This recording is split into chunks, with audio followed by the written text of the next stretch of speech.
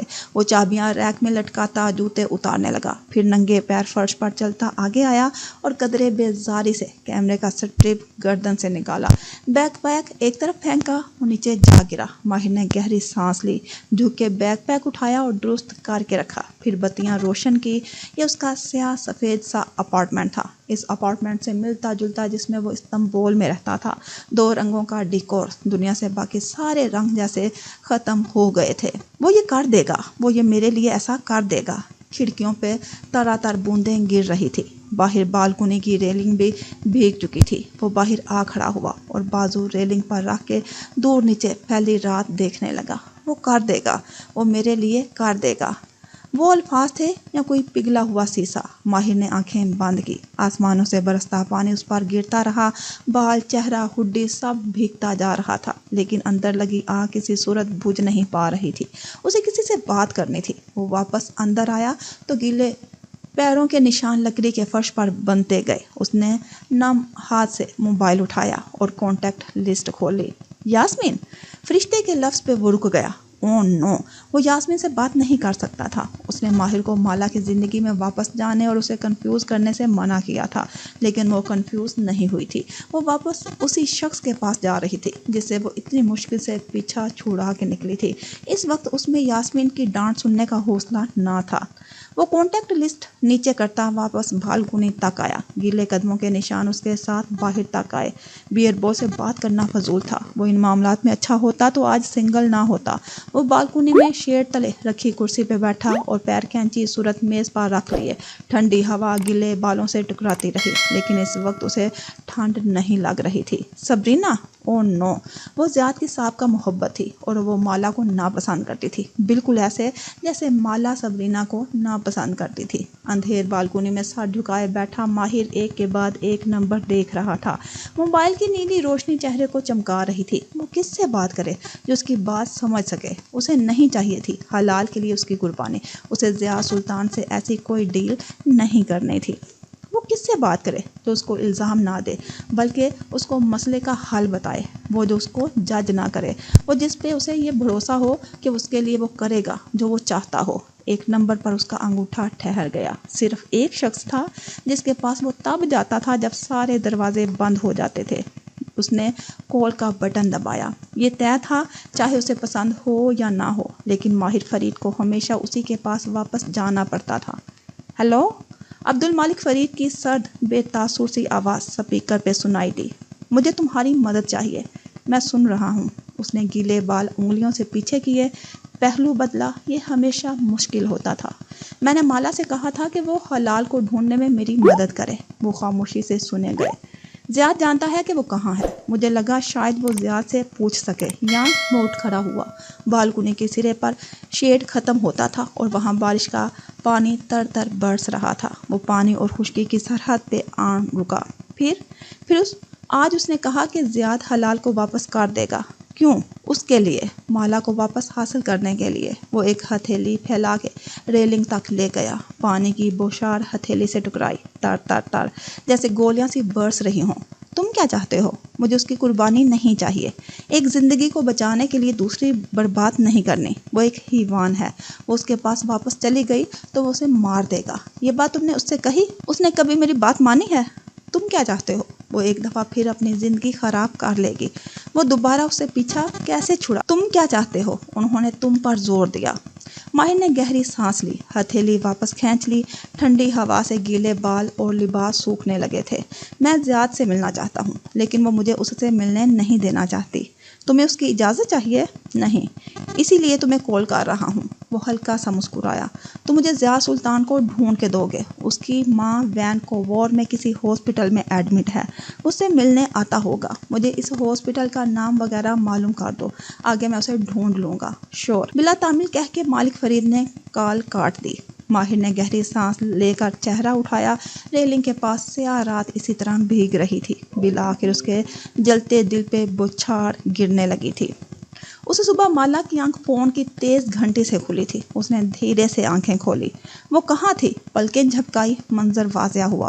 وہ اپنے studio apartment کے کمرے میں تھی۔ کل شادی کا ایونٹ کور کرنے کے بعد تھکاوٹ ایسی ہوئی تھی کہ رات وہ گھر آ کے سوئی تو اٹھ نہ سکی۔ اسے آج اٹھنا بھی نہیں تھا۔ آج کے دن کے لیے اس نے جے پی سے پیسے ویسے بھی آف لے رکھا تھا۔ بدوقت کوہنیوں کے بل اٹھی اور فون دیکھا۔ کون صبح صبح کال کر رہا ہے؟ روبی؟ 4 missed calls. اس کو اب کیا مسئلہ ہے؟ اس نے فون پرے ڈال دیا اور کروٹ بدل دی۔ آنکھیں بند کر کے پھر سے سونے کی کوشش کی۔ روبی کو یقیناً تمام تصاویر چاہیے تھی، لیکن وہ پیسے لیے بنا نہیں دے سکتی تھی۔ ابھی تو ایڈیٹنگ بھی کرنی تھی۔ لیکن وہ مطمئن تھی۔ روبی کی تصاویر بہت اچھی آئی تھی۔ روبی اتنی خوش ہوئی تھی کہ اس نے چند تصاویر فوراً مالا سے واٹس ایپ کروا لی تھی۔ اس نے انہیں پوسٹ کرنا تھا۔ روبی کا دھیان سارا وقت تصاویر پہ لگا رہا تھا۔ خیر اسے کیا، لیکن اسے جاگ جانا چاہیے۔ روبی نے اسے ادائیگی کرنی تھی اور وہ پیسے اس کے لیے بہت قیمتی تھے۔ وہ سست روی سے اٹھ بیٹھی، فون کھول کے سب سے پہلے زیاد کا میسج چیک کیا۔ کوئی پیغام نہیں۔ تم نے میری آفر کے بارے میں کیا سوچا؟ الفاظ ٹائپ کر کے بھیجے۔ پھر جمائی روکتے ہوئے روبی کو کال ملائی۔ مالا؟ اس نے پہلی گھنٹی پہ فون اٹھا لیا۔ اس کی آواز قدرے بدلی ہوئی تھی۔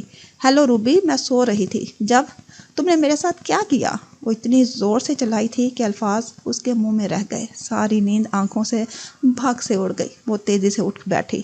کیا ہوا؟ تم نے ساری دنیا میں میرا تماشا بنا دیا۔ وہ چلاتے ہوئے رو رہی تھی۔ وہ جیسے بالکل گونگ رہ گئی۔ اس کی سمجھ میں نہ آیا کہ یہ کیا ہو رہا ہے۔ دماغ نے اس سب کو پروسیس کرنے کی کوشش کی۔ رات تک روبی ٹھیک تھی، سب اچھے سے ہوا تھا۔ روبی نے کئی دفعہ اس کا شکریہ ادا کیا تھا۔ تم نے مجھے ایک مذاق بنا دیا ہے۔ روبی دھاریں مار کے رو رہی تھی۔ ساری دنیا مجھ پہ ہنس رہی ہے۔ روبی کام ڈاؤن، مجھے بتاؤ کیا ہوا ہے۔ وہ دیکھو جو میں نے بھیجا ہے۔ وہ زور سے چلائی۔ مالا نے تیزی سے فون نیچے کیا۔ ان باکس کھولتے ہوئے اس کی انگلیاں کپ کپا رہی تھی۔ روبی کے واٹس ایپ چیٹ میں بہت سے پیغامات آئے رکھے تھے، اپر کیس لیٹرز میں لکھے پیغامات۔ مجھے کال کرو ارجنٹ۔ واٹ از دس مالا؟ نیچے چند لنکس تھے۔ اسے وہ سب دیکھنے اور سمجھنے میں چند منٹ لگے۔ گزشتہ رات روبی نے مالا کی کھینچی تصویریں جاتے ساتھ ہی اپنے انسٹاگرام پہ پوسٹ کر دی تھی۔ اس کے دوستوں اور رشتہ داروں نے تصاویر کے نیچے بہت اچھے کومنٹس دیے تھے۔ البتہ فنکشن میں آئے ایک مہمان نے جس کے ٹک ٹاک اکاؤنٹ پہ چند ہزار فالوورز تھے، روبی کی چند تصاویر کھینچی تھی۔ سامنے سے لی گئی فون کیمرے کی تصاویر۔ ان تصاویر میں روبی موٹی دکھائی دیتی تھی، ایسے کہ اس کی ڈبل ٹھوڑی واضح تھی۔ پھر اس شخص نے اپنی کھینچی تصاویر اور مالا کی پروفیشنل کیمرے سے لی گئی تصاویر جو روبی نے پوسٹ کی تھی کو ساتھ جوڑ کے ٹک ٹاک پہ ایک ویڈیو بنا ڈالی تھی۔ اس ویڈیو پہ لکھی عبارت کچھ یوں تھی: فوٹوگرافرز کا کمال، وہ کسی کو کچھ بھی دکھا سکتے ہیں۔ ایک طرف مالا کی کھینچی تصویر تھی، روبی سفید گاؤن میں کھڑی پیچھے مڑ کے دیکھ رہی تھی۔ پوزنگ کا کمال تھا اور روشنی اندھیرے کے امتزاج کا، اس جسم اور چہرہ پتلا لگ رہا تھا۔ دوسری جانب سامنے سے لی گئی تصویر تھی جس میں روبی مسکرا بھی نہیں رہی تھی۔ اس کا ریسٹنگ فیس قدرے جھنجھلایا ہوا لگ رہا تھا، فربا جسم، ڈبل ٹھوری، پھولے گال، مگر وہی لباس اور جیولری۔ یہ ویڈیو 3 گھنٹے پہلے پوسٹ ہوئی تھی اور اس کو اب تک مالا نے پلکیں جھپکائے 2 ملین لوگ دیکھ چکے تھے۔ اس کا دل ڈوبنے لگا۔ اس ویڈیو کے کومنٹ سیکشن میں سب اس موٹی لڑکی کو برا بھلا کہہ رہے تھے جو اپنے جسم سے خوش نہیں تھی، اور یقیناً اس نے فوٹوگرافر کو جو خود کو پتلا دکھانے کے لیے کہا تھا، لوگ اس کو بیوٹی اینڈ دی بیسٹ جیسے القابات دے رہے تھے۔ اور سب سے زیادہ وہ اس فوٹوگرافر کو گالیاں نکال رہے تھے جس نے کسی دلہن کی انسیکیورٹی کو استعمال کیا تھا۔ وہ کتنی ہی دیر وہیں بیٹھی رہی، چہرہ زرد پڑ رہا تھا۔ سوشل میڈیا کی نفرت برداشت کرنا آسان نہیں تھا۔ کل جب روبی کی تصاویر اچھی آئی تھی تو اس کے دل نے خواہش کی تھی کہ کیا معلوم اس کا کام روبی کے دوستوں میں سے کسی کو پسند آئے اور وہ اس کو اپنے کسی ایونٹ کے لیے ہائر کر لیں۔ یوں یہ اس کی ایک سائڈ جاب بن سکتی تھی۔ اس ملک میں گزارا کرنے کے لیے اسے ایک دوسری جاب چاہیے تھی، لیکن یہ اتنا بھیانک نتیجہ اس نے سوچا بھی نہ تھا۔ یہ سب ہوگا۔ ایک بات طے تھی، یہ مالا کی زندگی کا پہلا اور آخری فوٹو شوٹ تھا۔ روبی میری بات سنو، اس نے کال ملائی، لیکن وہ کچھ سننے پہ تیار نہیں تھی۔ تم نے مجھے غلط گائیڈ کیا، تم نے مجھے وہ دکھایا جو میں نہیں ہوں۔ وہ رو رہی تھی۔ روبی، میں نے وہی کیا جو تم نے کہا تھا، تم نے میرا تماشا بنا دیا۔ میں موٹی ہوں، تم نے میری انسیکیورٹی کے ساتھ کھیلا۔ دوبارہ مجھے کال مت کرنا۔ اس کا دماغ بھگ سے اڑ گیا۔ وہ کہنا چاہتی تھی کہ میرے پیسے، لیکن آپ کوئی بھی شے روبی کو اس کی بات سننے پہ مجبور نہیں کر سکتی تھی۔ اس نے دھیرے سے فون رکھا۔ یہ ضیاء سلطان نے نہیں کیا تھا، یہ دنیا والوں نے کیا تھا۔ اس نے قرب سے آنکھیں بند کی، سر میں بے انتہا درد اٹھنے لگا۔ وہ کتنی دیر میٹرس پر بیٹھی رہی، ہلی نہیں، منہ بھی نہیں دھویا، پردے نہیں ہٹائے، دن کی روشنی کو اندر نہیں داخل ہونے دیا۔ اس کی روم میٹ وہاں نہیں تھی، نہ جانے کہاں تھی، اسے پرواہ نہیں تھی۔ وہ گم سم سی گھٹنوں پر سر رکھے بیٹھی رہی، نگاہیں دیوار پر مرکوز تھی، اور تب ہی فون بجنے لگا۔ وہ جانتی تھی کہ کس کی کال ہوگی۔ تمہاری کلائنٹ وائرل ہو گئی ہے، تم نے دیکھا؟ وہ محفوظ سا کہہ رہا تھا۔ دیکھ چکی ہوں، پھر کیا کروں؟ اس کی آواز گیلی تھی۔ بے اختیار گالوں کو چھوا، گرم قطرے۔ تم رو رہی ہو؟ ماہر چونکا۔ اس نے جواب نہیں دیا، ہاتھ کی پشت سے گال رگڑے۔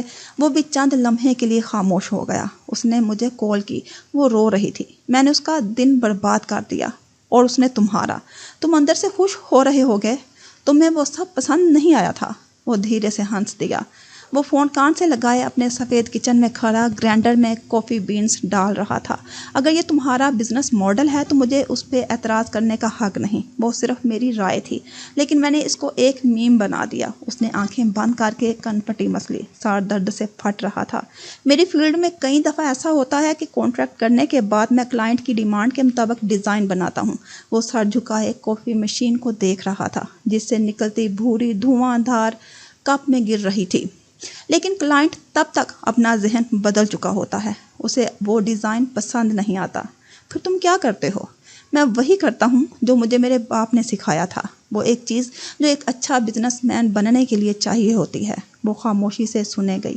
بے حسی اور شیم لیسنس۔ میں بے حس ہو کے بہت بے شرمی سے کلائنٹ سے اپنے پیسے مانگتا ہوں۔ میرا کلائنٹ دوسروں کے سامنے شرمندہ ہو یا اپنی ترجیحات بدل لے، یہ میرا مسئلہ نہیں ہے۔ اگر میں نے وہی کیا جو اس نے مانگا تھا تو اس کو میری رقم ادا کرنی ہے۔ وہ کچھ نہیں بولی۔ اگر تم اس دنیا میں پیسے کمانے ہیں تو تمہیں بے حس بن کے شیم لیسلی اپنا پیسہ وصول کرنا ہوگا۔ لحاظ اور مروت میں رہنے والوں کی ہر فیلڈ میں خسارے کا سامنا کرنا پڑتا ہے۔ کیا تم سن رہی ہو؟ اس نے فون کان سے ہٹایا۔ کپ اٹھانے اور دودھ ڈالنے کی کھٹر پٹر میں وہ سن ہی نہیں سکا کہ وہ کب کی کال کاٹ چکی تھی۔ صبح بھی دوپہر نہیں ڈھلی تھی جب وہ روبی کے گھر کے دروازے پہ آن کھڑی ہوئی تھی۔ زور سے گھنٹی پر انگلی رکھی اور پھر نہیں ہٹائی، یہاں تک کہ دروازہ کھلا اور ایک فربا عورت دکھائی دی۔ تم؟ ناپسندیدگی سے اسے دیکھنے والی روبی کی ماں تھی۔ روبی کو بلائیں، مجھے اس سے بات کرنی ہے، رک کے اضافہ کیا۔ میں جانتی ہوں وہ ہنی مون پہ 2 دن بعد جا رہی ہے۔ وہ انہیں کسی بہانے کا موقع نہیں دینا چاہتی تھی۔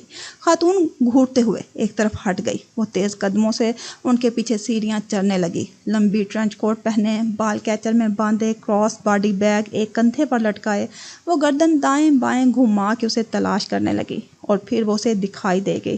اوپر ایک اجلا سفید سا لیونگ روم تھا۔ بڑے صوفے پر روبی بیٹھی تھی، نائٹ سوٹ میں ملبوس، چہرہ سرخ گلابی تھا، گود میں آئس کریم کا بول رکھا تھا۔ میز پر بہت سے تحفے رکھے تھے، کچھ کھلے تھے، کچھ ابھی تک پیک شدہ تھے۔ روبی نے آہٹ پہ گردن موڑی، اسے دیکھ کے ماتھے پر بل پڑے، چمچہ پیالے میں پٹک کے وہ تیزی سے کھڑی ہوئی۔ تم؟ مجھے اپنی پیمنٹ چاہیے روبی۔ وہ اس کے عین سامنے آ کھڑی ہوئی اور سینے پر بازو لپیٹ لیے۔ اس کا چہرہ بے تاثر تھا، اسپاٹ، بے حس۔ تم اب مجھ سے پیمنٹ مانگ رہی ہو؟ اور وہ جو تم نے میرے ساتھ کیا؟ میری بات غور سے سنو۔ تم نے اور میں نے ایک کانٹریکٹ کیا تھا۔ تم نے مجھ سے جو ڈیمانڈ کیا تھا وہ میں نے پورا کیا۔ تم نے جو کہا تھا تم موٹی ہو اور پتلی لگنا چاہتی ہو، کیا تم نے نہیں کہا تھا؟ اس کی آواز پرسکون تھی لیکن بلند تھی۔ روبی لب بنچے گہرے سانس لیتی اسے گھورے گئی۔ میرا کیمرہ ہر وقت آن تھا، میرے پاس تمہارے ان الفاظ کی ریکارڈنگز موجود ہیں، میرا سیکنڈ فوٹوگرافر گواہ ہے، تمہاری ماں گواہ ہے۔ اگر تم نے مجھے ادائیگی نہ کی تو میں وہی کروں گی جو مجھے کرنا چاہیے۔ مثلاً میں تنگ آ گئی ہوں اس شہر کے لوگوں سے یہ سنتے سنتے کہ وہ مجھے عدالت میں لے جا سکتے ہیں۔ اس دفعہ عدالت میں جانے کی باری میری ہے۔ ایک انگلی سے سینے پر دستک دی۔ روبی کی ماں اس کے کندھے کے برابر آ کھڑی ہوئی۔ اب وہ دونوں سے ایک ہی جیسی نظروں سے گھور رہی تھی۔ تمہارے ساتھ جو ہوا وہ تمہارے اس مہمان نے کیا۔ اگر تمہیں کسی کو سو کرنا ہے تو اس کو کرو۔ میں نے وہی کیا جو تم نے کہا تھا۔ بولتے بولتے سانس پھولنے لگا، آنکھیں بھیگنے لگی۔ شاید وہ ماہر فرید جیسی بے حس نہیں ہو سکتی تھی۔ ابھی نہیں رونا مالا، گھر جا کے رو لیں گے۔ ابھی خود کو بے حس رکھنا ہے۔ مجھے میرے پیسے چاہیے۔ میری زندگی میں پہلے ہی بہت مسائل ہیں۔ اگر تم نے مجھے میرے پیسے ادا نہ کیے تو میرے اندر ابلتا سارا لاوا تم پہ آ گرے گا۔ روبی، میں یہاں سے سیدھی اپنے وکیل کے پاس جاؤں گی۔ ابھی نہیں رونا مالا۔ پھر اس نے چہرہ اس کی ماں کی طرف موڑا۔ میرے پاس اس شہر میں کام کرنے کا ورک پرمٹ ہے اور مجھے اپنے حقوق معلوم ہیں۔ اپنی بیٹی سے کہیں میری رقم ادا کر دے۔ وہ ان کی آنکھوں میں دیکھ رہی تھی، دل اوپر نیچے ہو رہا تھا۔ وہ وکیل افورڈ نہیں کر سکتی تھی، وہ کچھ بھی نہیں کر سکتی تھی، لیکن اسے رونا نہیں تھا، اس کو خود کو بے حس دکھانا تھا۔ ایک اور الویژن ہی سہی۔ روبی کی ماں چپ چاپ وہاں سے چلی گئی۔ چند لمحے بعد وہ واپس آتی دکھائی دی۔ اس کے ہاتھ میں ایک پھولا ہوا لفافہ تھا۔